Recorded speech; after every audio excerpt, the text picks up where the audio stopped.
Hello and welcome to Suffragettes Then and Now, a special discussion to mark 100 years since some women got the right to vote. My name is Marisa Pereira and we are delighted to have with us Dr. Joanna Williams.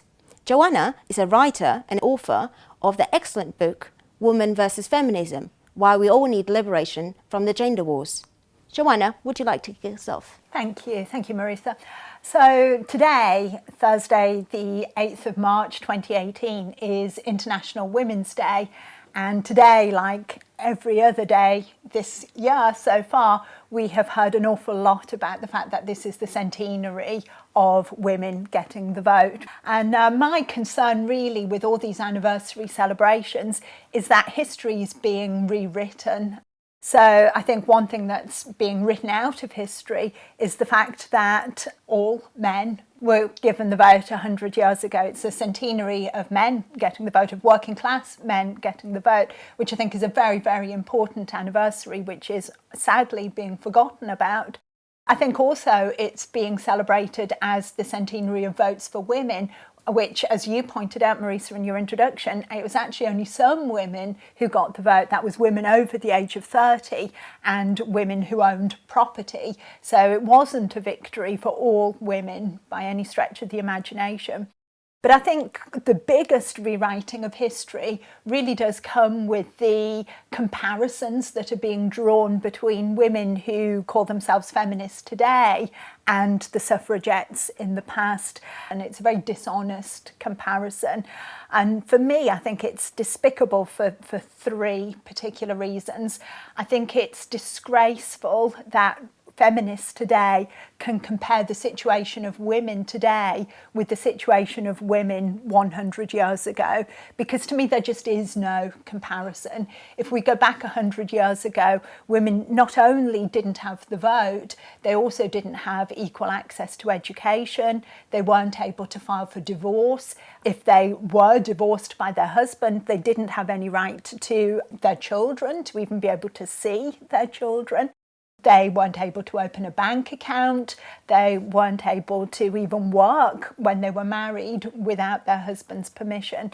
And today, in complete contrast, women have more opportunities and equal rights to men in all of those areas of life. So I think the comparison between the situation of women today and the situation with women 100 years ago is really dishonest.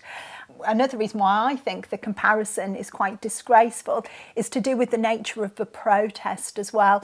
When you think of what the suffragettes did and what the suffragettes actually sacrificed in the fight for having the vote, when you look at how many times women like Sylvia Pankhurst were imprisoned, the force feeding that they endured when they were sent to prison, and you compare that to women today wearing a black dress to a posh awards ceremony or complaining about manspreading on the tube, you know, the nature of the protests are just very, very different. And to me, if you're wearing a black dress to a BAFTAs award ceremony and you want to compare yourself to being force-fed as a suffragette 100 years ago, you know, that's a really horrible comparison to make. And I think they should be a bit more shamefaced about drawing that comparison.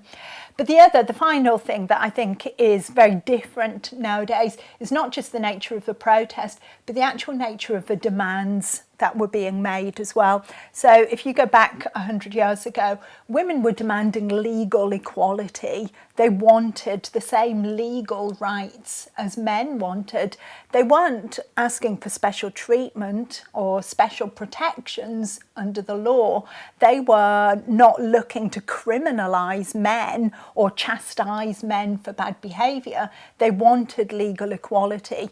Whereas you look at the nature of some of the debates that are coming even before Parliament nowadays. So, for example, a call to outlaw wolf whistling as a misogynistic hate crime, which is really, I would argue, asking for special protections for women in a very patronising and insulting way to women. It suggests women can't cope with walking down the street. I think Sylvia Pankhurst would be turning in her grave if she thought feminism had become please protect us from wolf whistling in the street. So I think those are three very important reasons why the comparison between feminists today and suffragettes in the past is a really dishonest comparison. The situation of women has changed, the nature of protest has changed, and the demands that are being made has changed.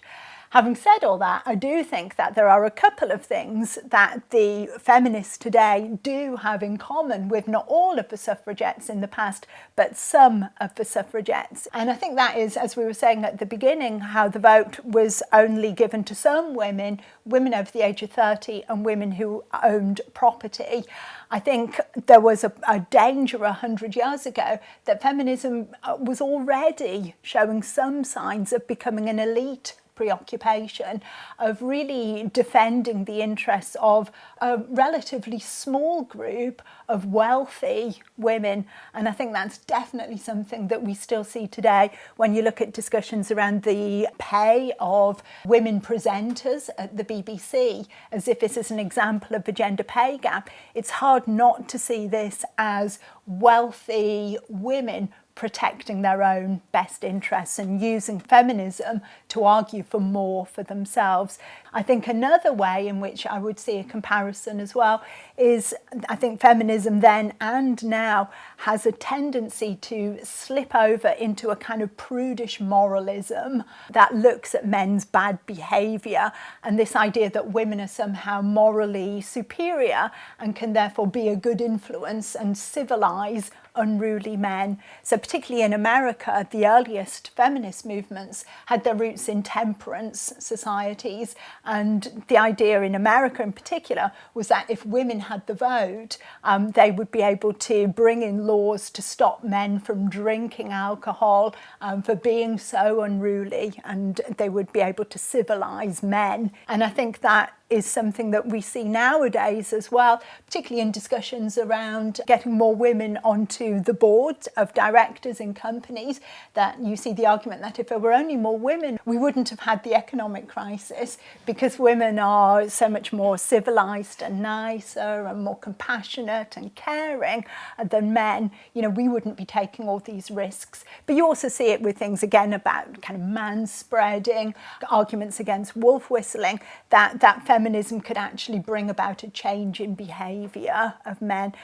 I actually think there's nothing positive in that. I think it's just really prudish, very illiberal, and can become very censorious. My hero is the person who I think Worldwrite has quite rightly focused upon, and that's Sylvia Pankhurst. And I think it's no coincidence that she was actually thrown out of the WSPU over 100 years ago now. And I think if you're properly interested in fighting for the rights of women and men today, you'd be thrown out by today's feminists as well. I'm really interested in what you said about feminism being a kind of elite concern. I think that's so true.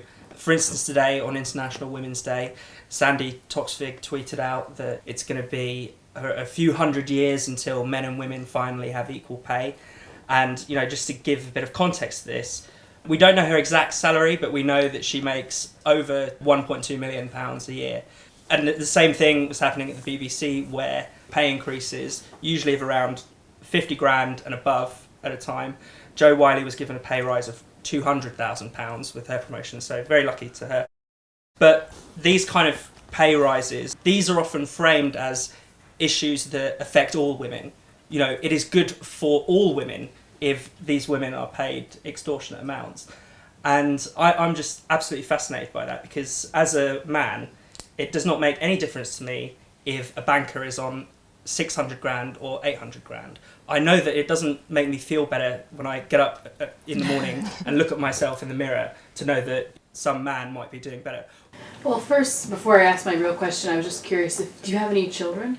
I've got two boys, 19 and 17, and my daughter's 11. Okay. So I guess with the evolving discussions on feminism today, I'm curious, how would you as a mother, or how would you recommend other mothers raising boys and girls, how do you think they should talk about gender roles and feminism with their children today? I was wondering what you think about the recent news on the Dark Girls, because there's a lot of feminists campaigning to get rid of these jobs because they suggest that it objectifies women. Whereas I think for me, it just shows contempt, because you can't say you want women to be free. Then you say, oh, no, no, no, no, you can't choose that. They're okay with the fact that they just got rid of a job, basically, for a working class woman. So I was wondering what you think about that. Actually, I wanted to respond to you. That's an assumption that they're working class women who are doing those jobs. They're mostly going to be young women, and they're going to be from all sorts of backgrounds who choose it for all different reasons. No, I take your point. It could be from all sorts of backgrounds, but the idea behind it is that women can't or shouldn't be free to choose those jobs. That's the problem I have with it, is that they're not capable of choosing their own careers. They have someone that should guide them, the feminists. And I think it's important that you make that distinction as well between Formula One grid girls and dance girls versus other kind of modelling. Nobody is trying to shut down modelling in Vogue, for instance. And I think there is a class element to that. Yeah, and there are all sorts of competing issues around it too. It's not as simple as this is a job that objectifies women. Yeah, it's a job, and people choose it for different reasons, and people have that job, create that job for different reasons. I've been to Formula Ones on several occasions. To be honest, I've never noticed them particularly. You know, it's never been particularly important on my scheme of things, really, if that's what they want to do. I read an article in Vogue comparing modern suffragettes to the original suffragettes, and one of the quotes in it, and I may slightly paraphrase here, is, that modern suffragettes need to change people's inner stereotypes of women, and that's harder than fighting for the vote. And I just wondered, something that's so sort of hard to pin down, is that ever possible? What would changing people's inner stereotypes look like? Going on from the article that you wrote about comparing modern-day feminists to suffragettes, how do you see this as more of like a trend in the media for people to often make quite wild comparisons between historical figures or even musicians or artists or anyone in the media? You know, some people might consider it sacrilege to compare Bruno Mars to Michael Jackson, or as a trend in the media, what do you think of that?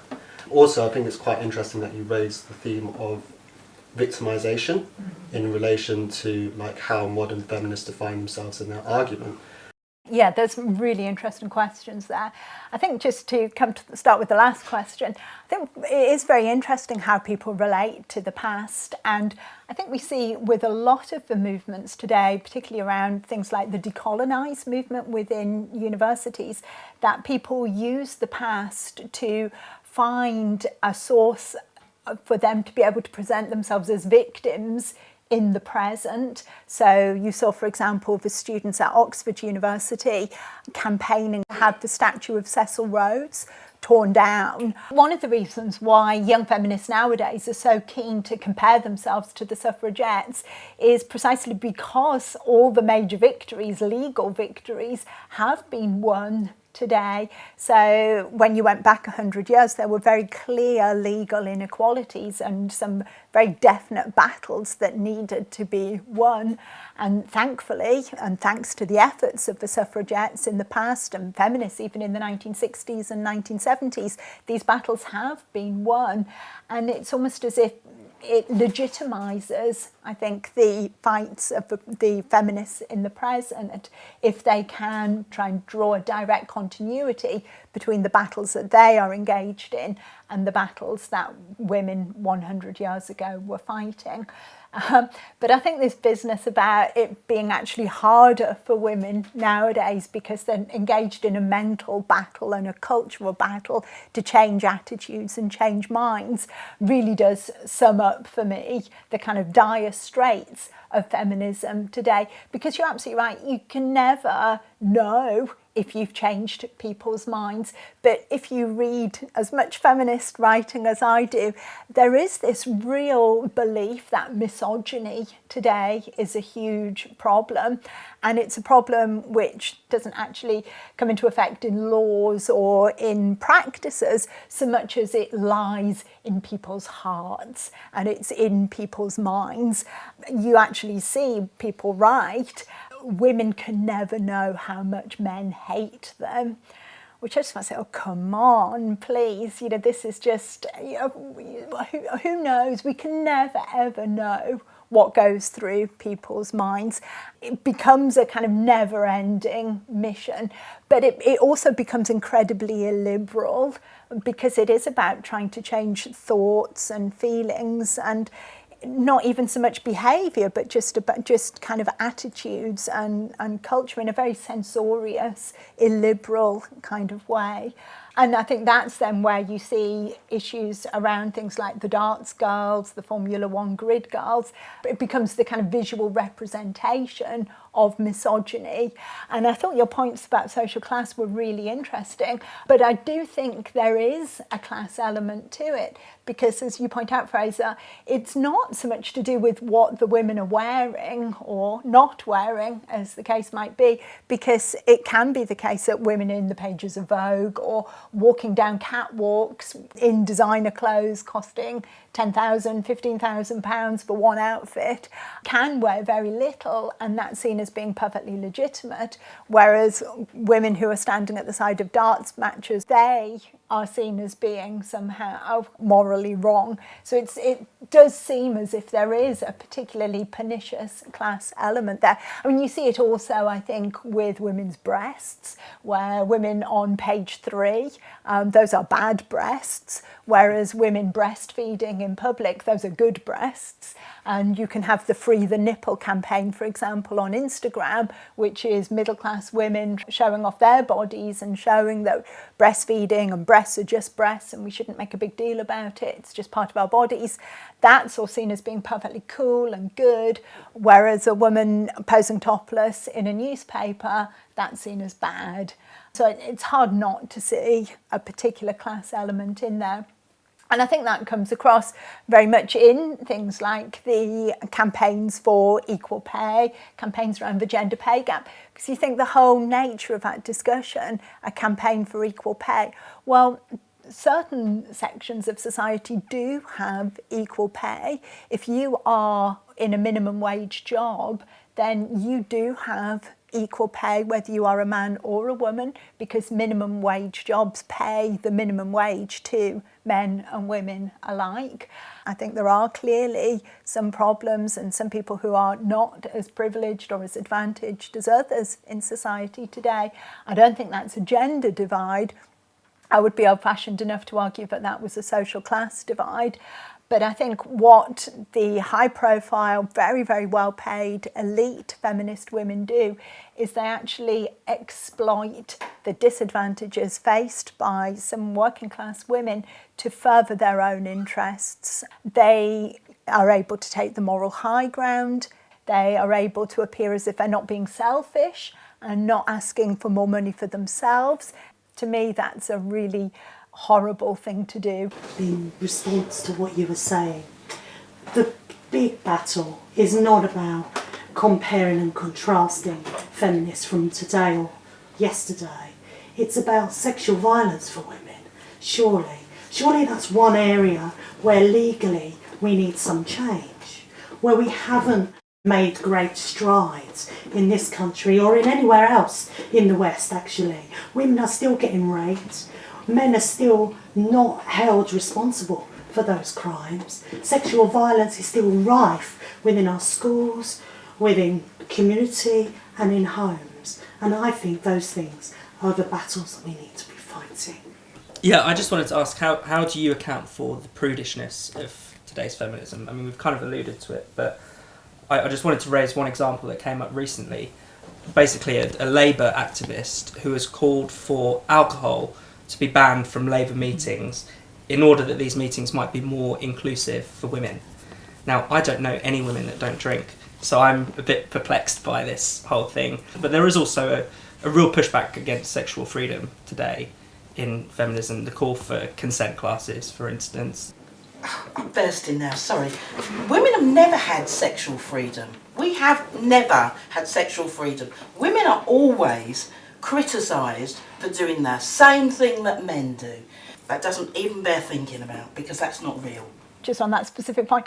I think there is some truth in what you're saying, but I think in the 1960s and the 1970s, what was positive was that women had the aspiration for sexual freedom. When the pill first came into circulation, women wanted to have all the same freedoms that men had. And I think that aspiration, even if it never really worked out in practice in that way, the aspiration was a really positive desire that we should be welcoming and celebrating. I think nowadays, as you say, Fraser, it so much becomes the other way. It becomes about a prudishness, about not wanting those freedoms in the first place and wanting to restrict those freedoms, wanting to control people's behaviour, be that around sex or around alcohol. And to me, that's a step backwards. I actually am a real fan of Camille Paglia's statement that women fought for the freedom to risk being raped. I think is a really important freedom that women should have. And I think the alternative, you're looking at curfews, at restrictions on people's behaviour, and I don't think that's worth contemplating. I would rather have the freedom to risk being raped. Obviously, this is not the same as saying I would like to be raped or I want to be raped, but the freedom to be able to take that risk is a really important freedom, and the alternative, to me, doesn't bear contemplating and would really set women back. I completely disagree with you. I don't really think that violence towards women is widespread, or rape actually, and it's not very helpful because in a way it fosters this fear in young girls. I'm actually more worried with the fact that due process doesn't exist anymore. So now all men are guilty until they're proven innocent. This is why recently we had rape cases being collapsed in court because they were brought forward even though there's no enough evidence. I don't really see the rape culture you're talking about or the violence because I don't witness that, and most women that I know don't really witness that at all. I think a lot of this does depend on how we cut the statistics. So you asked me earlier about my own children. Statistically, my boys, my sons, are far more likely to be the victim of a violent crime than my daughter is. They are far more likely to be mugged or attacked in the street than my daughter is. And yet, because we insist upon seeing everything in terms of gender, we focus upon crimes that affect women rather than, and we look at it in that very specific gendered terms. If we stepped back from considering everything through the prism of gender, I don't think there would be so much focus on sexual violence. You go first, Donna, because then I'll go, because I know you're desperate to speak. I'm a social worker. I work with women and children. I don't see the world that you see. I don't see the world that you see. What I see is a world in which women are victims, particularly working class women who don't have the money to give them a cushion. I see women every day who are raped. I see children who are exploited. And even if we're not talking about physical sexual abuse, I see children who are. Yes, they are a minority in the whole of society, but it's very real for a section of our country, and not just our country. You see, I would not deny that for 1 second. Bad things happen. I'm not naive about that. I do know that rape happens, that domestic violence happens, that child sex abuse happens. I'm fully aware that these things happen.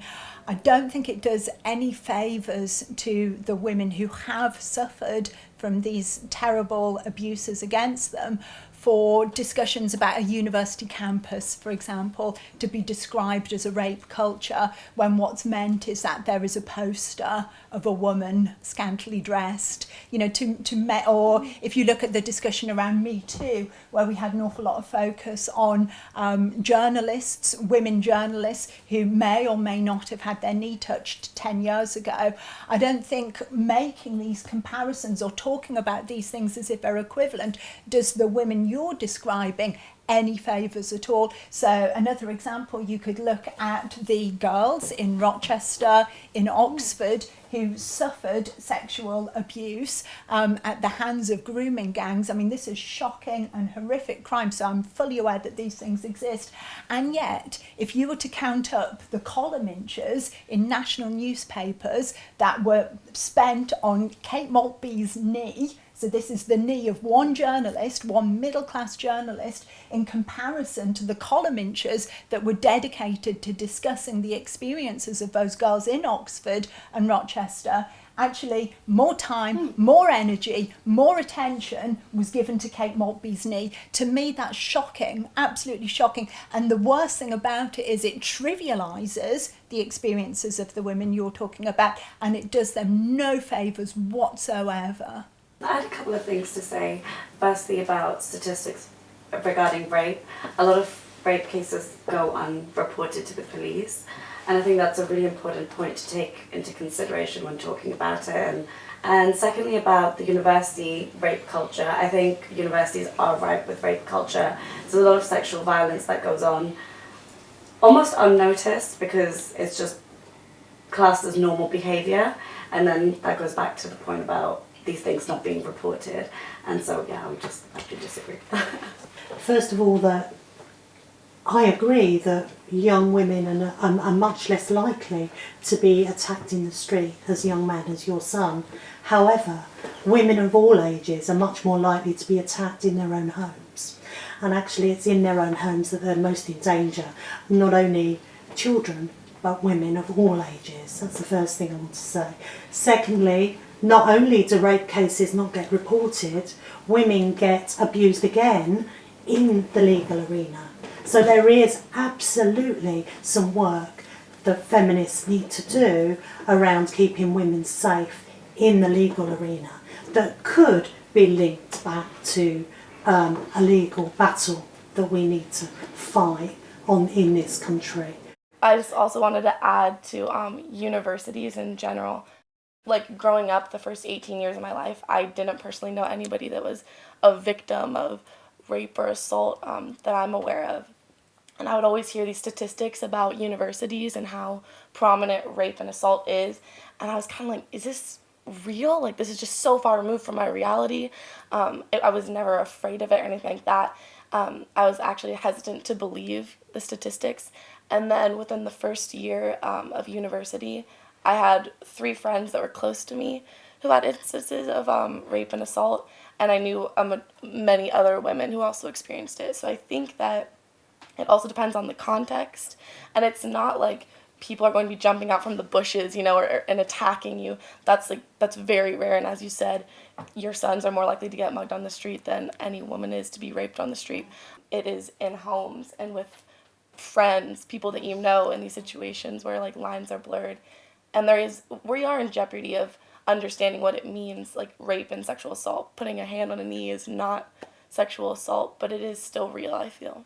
As a man, I feel very nervous joining into the conversation about rape. Growing up in London, sexual violence is something that I've heard many stories from close friends and stuff. I think what is scary about me speaking right now about rape is I think very much men are blamed for sexual violence that occurs. But I think what's being conveniently removed from the narrative is if you look at something like 50 Shades of Grey. This is a book by a woman which clearly has themes of sexual violence, and it's commonly known that lots of women read this book. And there's lots of pulp fiction and books on the subject of sexual violence that are popular amongst women. These opinions about sex and sexual violence are socially constructed from both genders. Yeah, so I just want to say that it's 21st century, and the future it should be that we stop saying men this, women this. We should all start fighting for equal rights. Yeah, I just want to talk about the idea of rape culture again, because what does a non-rape culture look like, I suppose? Does that mean every time before people have sex they have to sign consent forms? I just want to go back to the comparison between young feminists and suffragettes. I just want to say that not all of us young feminists would compare ourselves to suffragettes. I'm entirely grateful to them, and I would never compare myself to them because I know they've done so much for us. Yet what we do is we protest and we type on social media, and that can never equal all the work that they've done for us. So domestic violence happens, rape happens. I would be the last person to deny that these things take place. However, I do think we need to be very wary when we start talking about unreported crimes, and particularly this idea that there is a huge quantity of unreported crime, because the very fact that these crimes are unreported means it's very difficult for us to put a figure on the amount of unreported crime. And I think when we start going down that line, we do create, or run the risk of creating, a real fearful environment. I would not want us for 1 second to go back to a time when women were never believed when they made accusations of rape. I would not sit here and say that there was anything positive in never believing women. However, I think it's also problematic to always believe women when women go with stories of abuse and stories of rape. I think personally, I can tell lies as well as any man can tell lies, and I know women who can tell lies as much as any man can tell lies. This idea of putting women on a pedestal as these kind of innocent creatures who are completely incapable of ever lying does women no favours. Domestic violence is a horrible, shocking crime. Statistics do tell us that it is going down. And I think it is going down for a reason, which is that domestic violence was, to a large extent, brought about when women were trapped in the home environment. Now, I'm not so naive as to think that no women today are trapped in the home environment, but the more women become financially independent, the more women have jobs, have lives outside of the home, then that is what is going to give them the ability to get out of situations that they might find themselves in that are violent or uncomfortable. And again, you know, I'm not naive. I know that's not all women, but statistics show it's going down. Statistics, on the other hand, when we come to talk about rape culture, are completely spurious. They are not worth the paper they are written on. And a university campus is one of the safest places for a young woman to be in this country today. If you actually unpick what statistics go into saying something like 1 in 3 or 1 in 4 women will be a victim of sexual assault on campus, it's complete and utter rubbish. They come up with these statistics by conflating all different kinds of behaviours together, from the knee touching, touching through clothes. Everything becomes conflated to come up with this 1 in 3 statistic. And yet when we talk about a rape culture, if I was 18, I would find that scary. It sounds frightening to say, you know, the campus is a rape culture. But I mean, heaven forbid, who would want to send their daughter to university if it was a rape culture? You know, we need to keep some sense of perspective on this, because we're in danger of scaring young women. It's really positive that so many young women go to university nowadays. Why would we want to scare them? And that is what we do when we talk about a rape culture. We're not referring to the actual incidents of people being raped. We're talking about posters, song lyrics, films, pictures in newspapers, people being touched through their clothes in nightclubs. We are not talking about incidents of rape, and yet we are scaring young people. And I think the Me Too movement carries on this line of thought. It presents the world as being a sexually violent place where men are out to get women all the time. And this is a fantasy. And it's a fantasy put out there by feminists, and it's a fantasy which scares young women today. And I think that's terrible. And that's why I would not call myself a feminist. And that's why I would argue that we need liberating from feminism, because we need to be saying to young people today that the world's not a fearful place for them, that they should be going out there, walking down the street, doing all the same things as young men can and should be able to do.